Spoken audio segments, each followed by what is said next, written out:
15.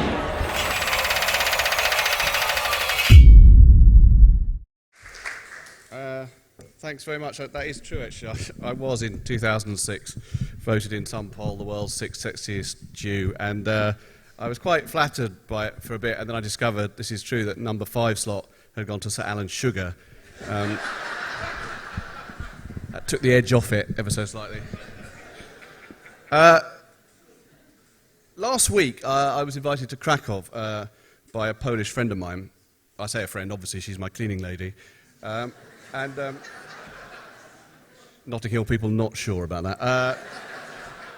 I booked a flight with Ryanair. There were 5 people. There was her, my partner, my children, and I had bought one priority seat at a cost of £10, allowing me to go on the plane early and save these seats for people who I had not paid for a priority seat. And then I was saving the seat, and then I was approached by quite a hard English bloke, and he said, can I sit there? And I produced my moral trump card. I said, I'm saving these seats for my children. And he said, oh, right, you're in a group, but you only bought one priority seat.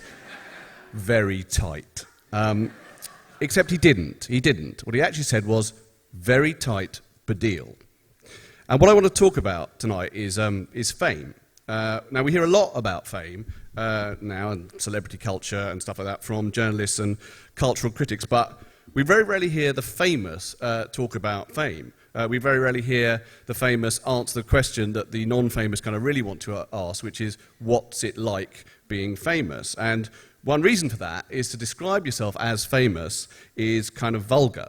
You know, it's not unlike describing yourself as clever or attractive, which, if you're not being paid a lot of money to do it by the Daily Mail, you're not normally going to do.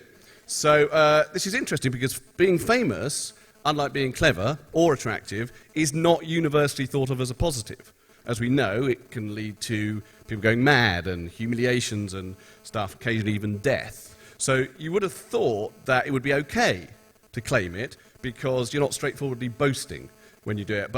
And yet for me to stand on this stage and say, yes, I am famous, it feels like boasting. It feels vulgar. It feels taboo-breaking and not necessarily in a good way. Having said that, I did once see on Frank Skinner's chat show, I saw Heidi Klum, the supermodel, answer the question, what is it like to be beautiful?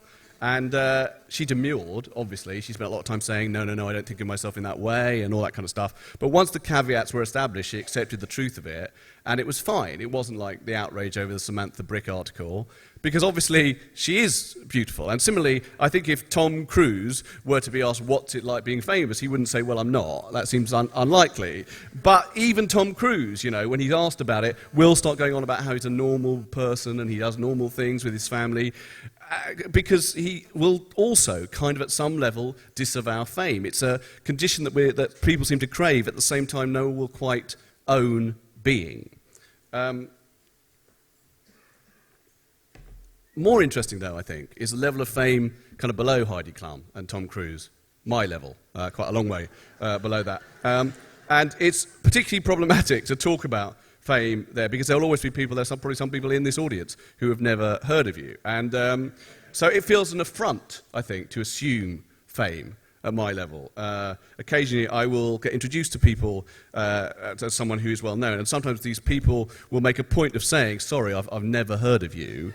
And the thing is that it doesn't feel like an apology. It feels like they're really cross about it, and that they've clearly assumed that I will think that they will have heard of me, and therefore I am presumptuous and a twat. And to complicate matters further, I think I'm someone who I think it would be fair to say that I was pretty famous in this country, but I'm not as famous as I used to be. Now, this is something the famous very, very rarely admit to.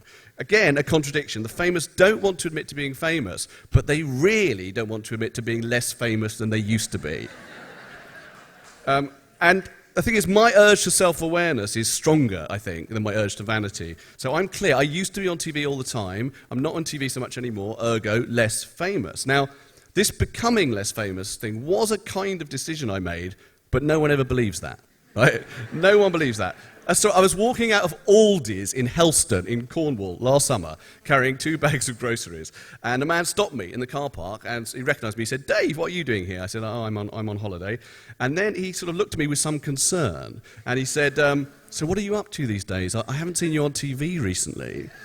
And I said, "Well, I'm writing books and films and stuff like that now." And I could see it in his eyes, the pity, the sadness, the phrase, "Okay, I'll look out for you on celebrity toilet training," I wonder what that man, by the way, thought was going to happen when he asked that question. Did he think that I was going to say, "You know what, I am a bit worried about my career and I'd like to talk to you about it"? Here in Aldi's car park, let's put some paper down, I got some frozen goods. But the assumption is always that fame has given you up, not the other way round. And secondly, I am very kind of recognisable, and that also makes it difficult to walk away from fame. This is less to do with my level of fame than just having a kind of easily processable face. Whenever I used to walk around with Frank Skinner, even though we were kind of equivalently famous, I would always get recognised and he wouldn't, because my features seemed to be some sort of archetype, a sort of beardy, glasses Jew archetype. And this leads to sort of issues. Like I once met Ronan Keating out of Boyzone, and he told me he was a big fan. He spent 5 minutes telling me what a fan he was, and I was very flattered. And then at the end of the 5 minutes, he said, "I'm a particularly like Blackadder." Completely true. And I said, "Well, I'm not Ben Elton." And he just looked really cross, like I was deliberately trying to trick him with my face, So why would anyone want to be less famous? Well, to begin with the obvious, once you reach a certain level of fame, people start saying horrible things about you. And this is, in fact, incredibly traumatic. You're meant to not worry about it. You're meant to pretend you don't read it or it doesn't touch you. It's really traumatic. And I've got some fabulous corkers in my time. Julie Burchill used to really, really slag me off every week in The Guardian. And one week, I remember seeing a column, and I thought, "Oh, it's not about me, phew, I'm okay." And I was reading it. It was about America. And it got to about the halfway point, and she said, "America has done more damage to this planet and its people than Nazi Germany, fascist Japan, and David Baddiel put together." It's true.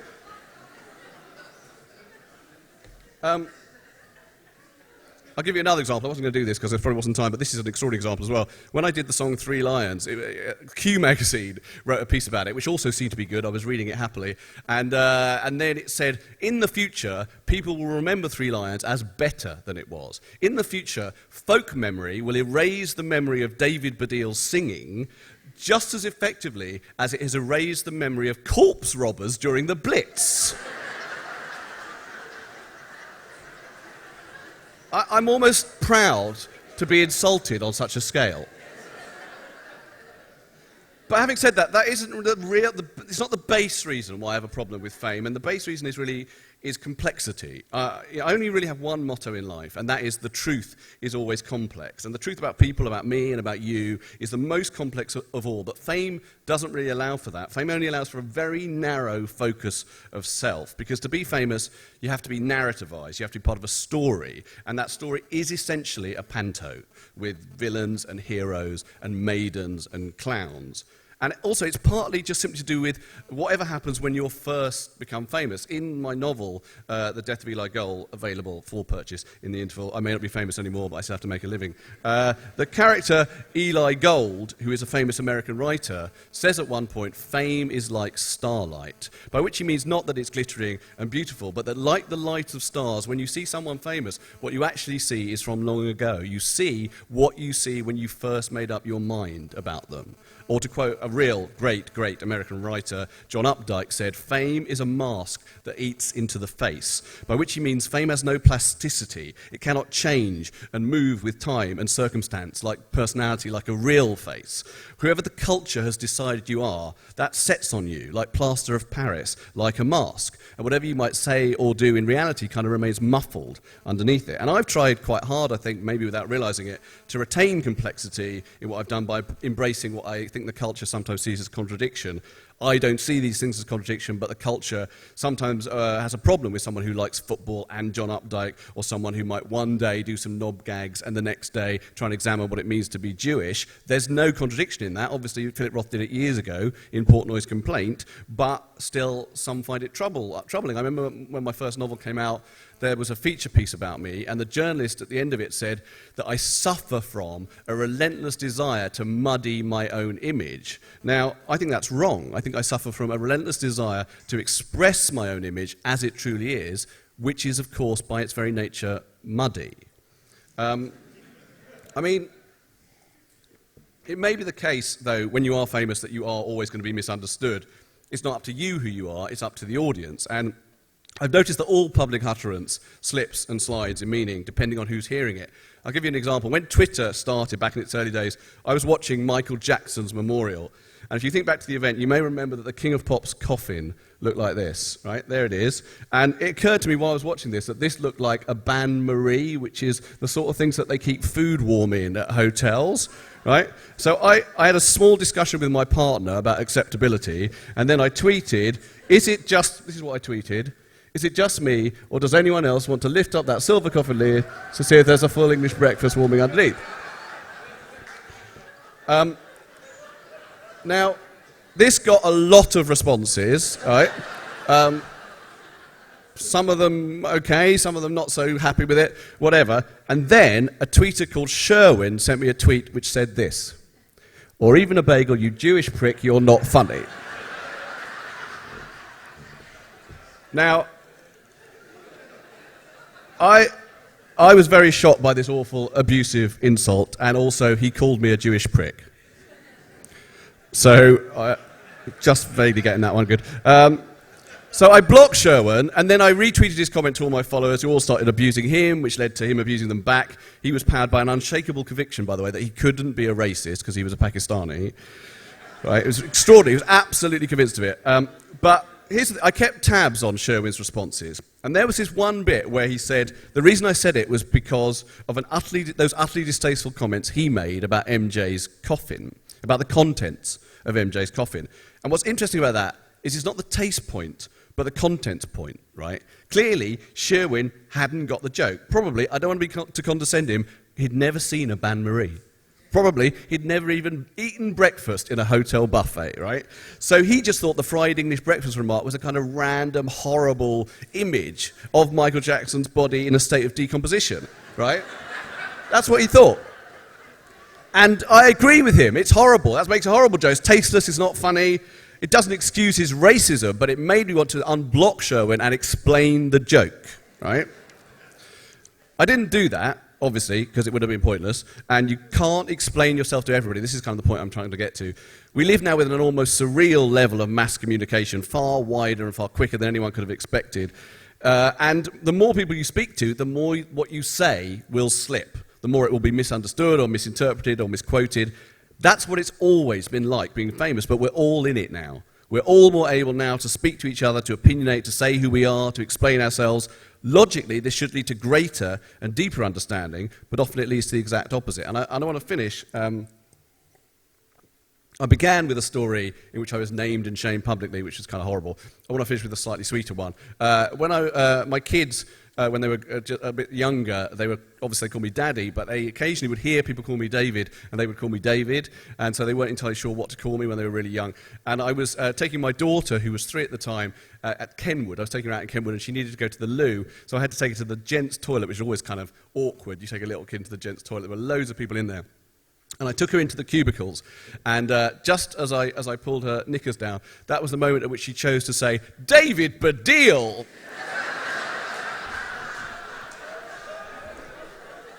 And I could sense all the men outside thinking, that's not his daughter. What's going on? Anyway, you've been a lovely audience. I've very much enjoyed being here. Thank you very much.